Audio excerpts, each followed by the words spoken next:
applications a month, we really don't have the ability to house everyone. The next item on our agenda is our public forum, which generally starts at 7:30. A frank discussion of racial issues in Burlington schools turned out to be the main event at the first working session of the City Council since a new mayor took charge. Students of color make up 27% of the student body in Burlington's public schools. According to a new task force report, more African American students drop out of school. They are less likely to take SAT exams and more likely to be suspended. The report sets the stage for a strategic plan to address diversity, equity, and inclusion in Burlington. School Superintendent Jeanne Collins joined Board Chair Keith Pillsbury and staff members to outline some of the efforts that led to the report and its recommendations.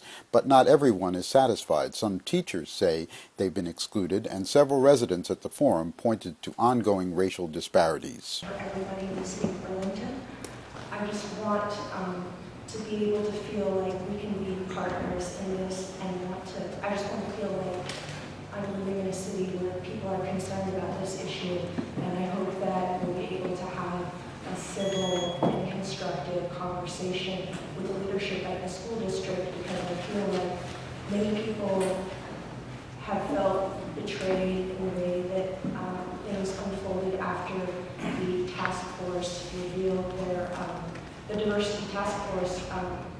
Thank you, Lindsay. Burlington Schools has the unique opportunity to be home for students of color, students of different countries, and students of different cultures. In a state that is nearly all white, we are fortunate to have a student population that is nearly 30% students of color, and this percentage is increasing quickly. Yet we have not caught up to these changing demographics. Racism and unequal achievement opportunities continue to exist in our schools.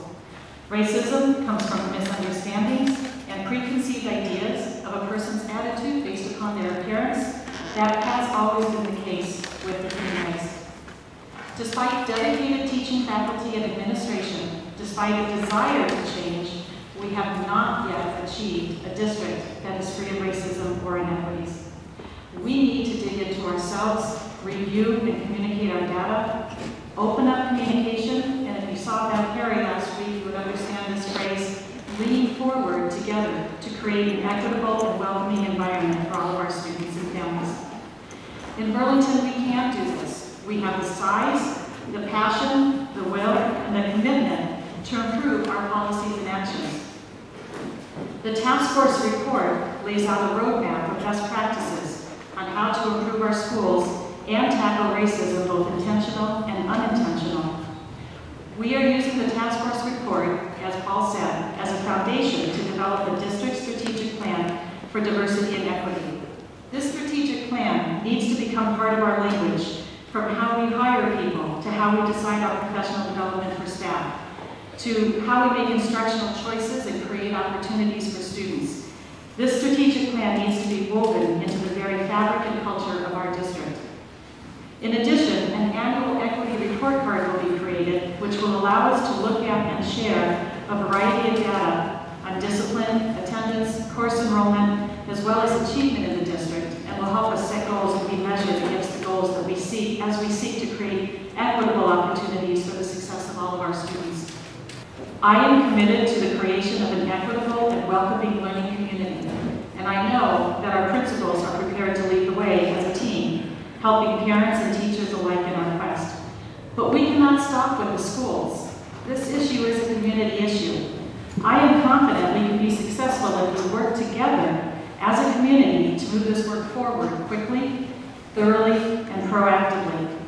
We will make mistakes. We're learning. We're on a journey together. But we will make them together.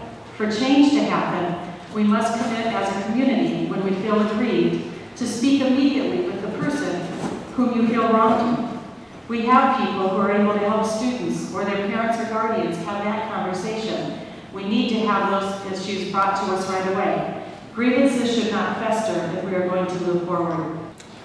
You referenced if there was concern regarding a student or a parent, but you didn't reference if there was concern regarding a teacher, what that process was. And let me just finish. And the chair of the school board, Keith Pillsbury, made a statement that that it was unfortunate when the teachers felt that they felt they were being targeted. And that we talked about what to do if students or parents had an issue. That includes if students and parents have an issue with the teacher. So it is the same process. We do ask that we have a process in place, we have people trained to respond to that, you bring such issues forward.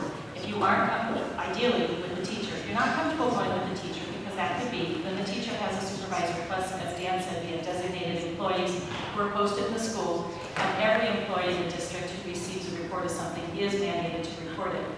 The board just passed a new version of our harassment policy just last week. And Dan and I are now working on the plan to roll it out with new training for all employees, for administrators and designated employees, on how to respond in a culturally competent way, and how to respond in a quick and effective way, as well as for all of the district to understand the different definitions and how to comment, how to make sure that those reports get to the place they need to get to. A lot of hard work actually went into delivering that report, and I appreciate the board's commitment to keep moving with the roadmap, as we call it. Right after the report was delivered, it was the day after, October 12th, there was a message, it was a dual message that was sent out to the high school. And there was a message from the superintendent and also the principal.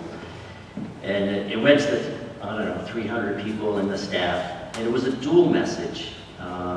One of praise for the report, and another of somewhat retraction or undermining or poking holes in the report itself, the way it was perceived.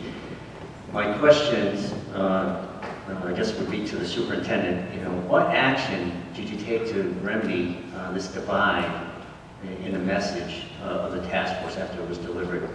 And then, secondly, do you think that this divide at the high school fueled the report that came out 4 months from the high school teachers to the public?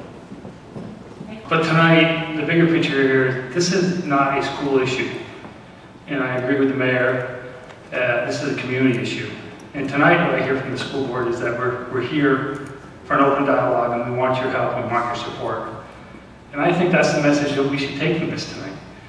Not to look back on reports that were done a year ago or 15 months ago and ask why this happened, why that happened. We heard tonight that there were mistakes made. And I think we have to realize there is no sides of this story. There's no right side or wrong side to be on. We have to come together as a community, as a school department. I know the Burlington Police are dealing with this issue. What struck me about the task force, and what strikes me about this, I don't know if you want to call it debate that we're having now, is that people are talking over each other because they've insulated themselves, either intentionally or unintentionally. Task force was somewhat insular. The community that's pushing back is another, albeit perhaps larger, but also somewhat of insular community. And if we talk past each other, we're never going to get anywhere. But that being said, we're going to have to make this decision as white men and on the other side of the table, white women of privilege. And it's not an easy one. I think it's very difficult for us to admit to ourselves that we carry with us prejudices that we may not even realize were planted there when we were younger, either intentionally or unintentionally. I think we are having a good conversation tonight, an important conversation. One of the first things that Superintendent Collins said was that this is a conversation, an important conversation that should be happening community-wide. And I simply wanted to say that I agree. That agreement is guiding our organization in the mayor's office, and will certainly guide our actions in the months ahead.